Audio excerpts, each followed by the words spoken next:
Recuerdo esa noche como una cicatriz grabada en mis huesos. La sala no era solo un cuarto, era un campo de batalla. Mi hermana, Amber, estaba ahí, sonriendo con suficiencia, aferrada al collar que yo había comprado con meses de horas extra en el restaurante. Me queda mejor a mí de todos modos, dijo con desdén, inclinando la barbilla como una reina que nunca se ganó su corona. Extendí la mano hacia ella, la voz temblorosa. Amber, devuélvemelo. Es mío.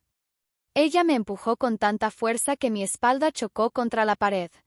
No lo entiendes, ¿verdad? Todo en esta casa me pertenece. Papá lo dijo. Mamá lo dijo. Sentí el calor de la ira subir por mi pecho. Por una vez no retrocedí. Aparté su mano y le espeté. No tienes derecho a todo solo porque eres su consentida. Yo trabajé por eso. Fue entonces cuando papá entró como un torbellino, sus botas golpeando el suelo con fuerza. Su rostro se retorció en un gesto de disgusto, no hacia Amber sino hacia mí. Peleando con tu hermana otra vez, rugió. Nunca aprendes, ¿verdad? No estoy peleando.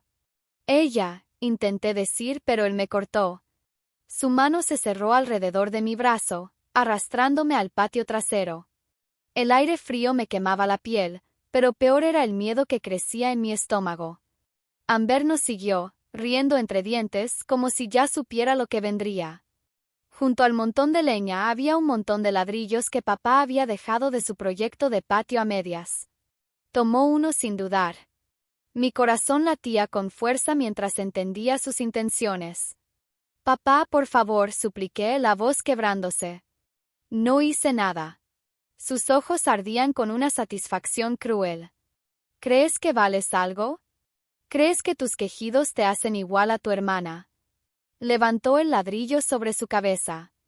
Déjame recordarte lo que merecen las cosas inútiles. El sonido del impacto contra mis rodillas fue algo que nunca olvidaré. Un crujido enfermizo, como un trueno que atravesó mi cuerpo. Un dolor blanco y ardiente explotó en mí y caí al suelo, gritando, la visión nublada por las lágrimas. La risa de Amber atravesó la noche. Mamá apareció en la puerta con los brazos cruzados, sin correr a ayudar, ni siquiera sorprendida. Sonrió con burla y dijo con ese tono burlón que siempre había odiado, eso es lo que merecen las cosas inútiles. Las cosas rotas pertenecen al suelo. Intenté arrastrarme, pero el dolor era insoportable. Mis piernas no respondían. Papá se quedó sobre mí con el ladrillo aún en la mano, y escupió cerca de mi rostro. Ahora tal vez dejes de interponerte en el camino de tu hermana. Recordarás tu lugar. Amber se agachó a mi lado, su perfume ahogándome tanto como sus palabras. Supongo que nunca volverás a caminar bien. Perfecto. Ahora lucirás tan inútil como siempre has sido. Yacía en el suelo, abrazando mis rodillas, cada respiración entrecortada y superficial. Mi propia familia estaba sobre mí, no como protectores, sino como depredadores. Y mientras mis gritos se perdían en la noche, nadie vino. Ningún vecino, ningún amigo, solo ellos. Mis padres riendo, mi hermana burlándose. Fue en ese momento, entre el dolor y la traición, que algo dentro de mí se endureció. Una semilla fue plantada, regada por la humillación y el sufrimiento. Creían que me habían roto, reducido a nada. Pero lo que no sabían era que las cosas inútiles aún pueden herir hondo. Y me prometí a mí misma, ahí en el suelo frío, que algún día ellos sabrían cómo se sentía ser inútiles. Las semanas siguientes fueron un borrón de dolor y silencio. Mis rodillas palpitaban con cada movimiento, los moretones pasaban del morado oscuro a un amarillo enfermizo, y me arrastré por la casa como un fantasma. Amber desfilaba frente a mí todos los días, haciendo sonar el collar que me robó como un trofeo. Papá no se molestaba en ocultar la satisfacción en sus ojos al verme cojear. Mamá solo murmuró, al menos ahora no andarás por ahí fingiendo ser algo que no eres. Pensaron que me callaría. Pensaron que me rendiría. Pero mi silencio no era derrota, era cálculo. Pasé horas en mi pequeño cuarto, el que bromeaban que era más un closet que una habitación. Mientras enfriaba mis rodillas, escuché sus conversaciones, sus discusiones, sus palabras descuidadas que revelaban más de lo que creían. Descubrí que papá estaba ahogándose en deudas, tan desesperado que había falsificado documentos a nombre de un vecino. Escuché a mamá por teléfono, suplicándole dinero a su hermana mientras fingía que todo en casa era perfecto. Y Amber no era tan intocable como quería que creyera. Sus calificaciones eran un desastre, sus amigos se alejaban, y su vida estaba a un paso de derrumbarse. Absorbí cada detalle, alimentando el fuego dentro de mí. Por las noches, cuando la casa estaba en silencio, me obligaba a pararme. El dolor era brutal, cada paso como un clavo en mis articulaciones, pero no dejaría que ganara. Me movía lentamente, aferrada a las paredes, entrenándome para volver a caminar. Cada paso doloroso era una promesa de que me verían levantarme.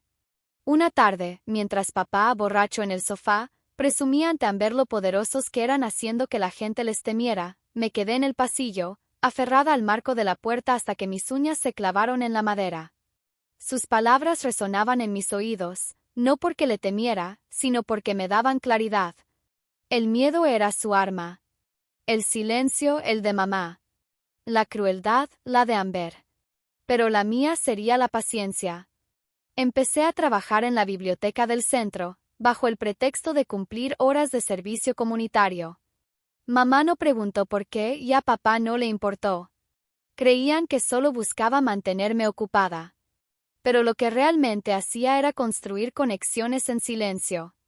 Ayudé al personal a organizar registros financieros, clasificar archivos y, poco a poco, aprendí cómo se rastreaba la información, cómo se documentaban las deudas, cómo se exponían las mentiras. Con cada día que pasaba, escondía mis intenciones tras una expresión vacía. Cuando Amber se burlaba de mi cojera, sonreía levemente, como si sus palabras no me dolieran. Cuando mamá se quejaba de las cuentas, ofrecía sacar la basura, fingiendo obediencia. Cuando papá me miraba con furia, bajaba la cabeza. Pero por dentro memorizaba cada debilidad, cada punto ciego. Creían que me habían doblegado. No se daban cuenta de que habían creado a alguien que ya no les temía. Una noche, mientras escuchaba la risa de Amber filtrarse por las paredes, presioné mi mano contra mi rodilla aún adolorida y susurré, me llamaron inútil. Se rieron mientras sangraba. Pero cuando termine, suplicarán clemencia que nunca tendrán. Y poco a poco, mi plan comenzó a tomar forma. No ruidoso, no obvio, sino afilado, silencioso e inevitable. La chica que intentaron destruir ya no existía. Lo que quedó fue alguien mucho más peligroso, alguien que no tenía nada que perder. El día del ajuste de cuentas no llegó de golpe. Llegó en piezas silenciosas, como fichas de dominó cayendo una tras otra, hasta que toda la casa de naipes se derrumbó. Empezó con Amber. Caminaba como la princesa de la familia, moviendo el cabello y burlándose de mí cada vez que podía. Pero yo había escuchado su secreto, reprobaba clases, mentía sobre sus calificaciones y usaba dinero que papá no tenía para sus pequeños caprichos. Pensaba que nadie lo sabía, pero yo sí. Una mañana, cuando dejó su teléfono sobre la mesa, deslicé discretamente las notas que había reunido, capturas de pantalla de sus calificaciones reprobadas, avisos de la escuela y fotos de sus salidas nocturnas con chicos que mis padres despreciaban. Las envié al teléfono de papá desde una cuenta anónima. Esa noche, la casa tembló con los gritos. Se supone que eres el futuro, rugió papá. Y estás ahí, reprobando como cualquier niño de la calle. Amber lloró. Pero por primera vez, nadie acudió a protegerla. Mamá lo intentó, pero papá golpeó la mesa y gritó, «¡Cállate, linda! Esto es tu culpa por malcriarla». Escuché desde mi cuarto, abrazando mis rodillas, el dolor aún vivo, pero atenuado por la satisfacción. Solo era el principio. El siguiente movimiento fue mamá. Había pasado años diciéndome que era inútil, una carga, un error que debía haberse corregido desde el principio. Su veneno era más afilado que los puños de papá, porque lo disfrazaba con una sonrisa dulce cuando había extraños.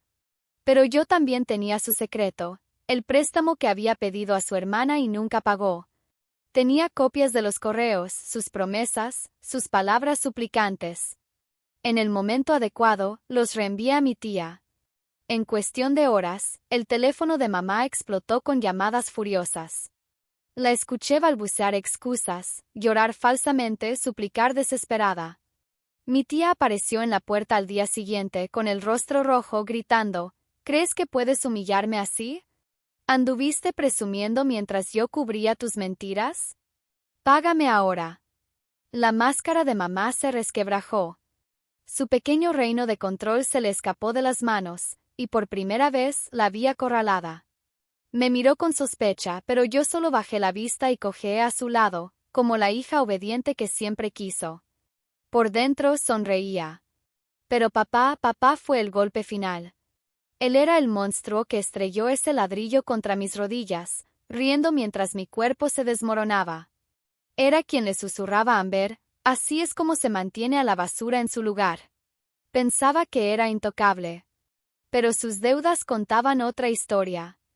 A través del trabajo en la biblioteca, descubrí los papeles falsificados. El vecino, cuyo nombre había usado, ya había comenzado a hacer preguntas. Solo hizo falta un sobrecolocado estratégicamente bajo la puerta correcta para poner todo en movimiento. La mañana en que llegó la policía, el rostro de papá perdió todo color. Intentó dar órdenes, gritar, pero los oficiales lo ignoraron mientras leían los cargos: falsificación, fraude, robo. Su imperio de miedo se derrumbó frente a nosotros. Amber gritó. Mamá lloró. Y yo me quedé en la parte superior de las escaleras, las rodillas adoloridas, pero lo suficientemente fuertes para sostenerme. Papá me miró mientras lo esposaban. Sus ojos se estrecharon con sospecha, pero no pudo decir nada. Por primera vez, su poder se había esfumado. Después de que se lo llevaron, un silencio lleno de justicia invadió la casa. Amber se volvió hacia mí, el rostro rojo, las lágrimas surcando sus mejillas. Esto es tu culpa. Arruinaste todo. Me acerqué, mi cojera aún presente, pero más ligera, menos notable. Mi voz era firme, tranquila, aterradora en su calma. No, Amber. Él se arruinó a sí mismo. Mamá se arruinó a sí misma. Y tú nunca fuiste más que una niña malcriada que confundía la crueldad con fuerza. Yo no destruí a esta familia. Ustedes lo hicieron. Solo les mostré la verdad. Mamá se derrumbó en el sofá sollozando. Estamos arruinados. Todo se perdió. La miré por un largo momento y luego susurré las mismas palabras que ella alguna vez me escupió: eso es lo que merecen las cosas inútiles. En las semanas siguientes, la casa se convirtió en una sombra de lo que fue. Papá se pudría en una celda, su nombre arrastrado por el lodo. Mamá se convirtió en el tema de los chismes. La gente murmuraba sobre sus deudas y su hipocresía. Amber intentó aferrarse a sus viejas amigas, pero una a una la abandonaron. Y yo caminé lentamente pero con firmeza hacia mi propio futuro. Mis rodillas aún llevaban cicatrices, pero me sostenían. Cada paso dolía, pero era prueba de que había sobrevivido. A veces, tarde en la noche, me sentaba junto a la ventana y dejaba que el aire fresco acariciara mi rostro. Pensaba en ese momento, el ladrillo, las risas, la crueldad, y sonreía, porque creyeron que me habían destruido. Pero al final, destruí todo lo que amaban. No con puños, no con gritos, sino con paciencia, con verdad, con justicia. Y eso fue mucho más afilado que cualquier ladrillo.